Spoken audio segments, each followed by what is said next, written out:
Welcome to this step-by-step guide on how to replace the battery in your slim wireless door or window transmitter. Locate your door or window sensor. Note the larger of the two pieces contains the battery. Before you begin, make sure your system is disarmed and let the monitoring center know you'll be doing maintenance. You'll need a small flathead screwdriver and a new CR2032 lithium coin cell battery. Locate the notch on the side of the transmitter.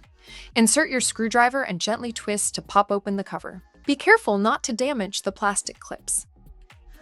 Inside, you'll see the CR2032 battery. Notice the orientation with the positive pluses side facing up. Gently lift the battery out using your tool or fingertip and set it aside for proper recycling. Now, take your new CR2032 coin cell and insert it into the holder, positive side facing up. Press it in gently until it clicks securely into place. Align the cover with the base and press until it snaps shut. Make sure it's flush on all sides. Open and close the door or window to test the transmitter to your keypad. The low battery warning should clear automatically after a few minutes. And that's it.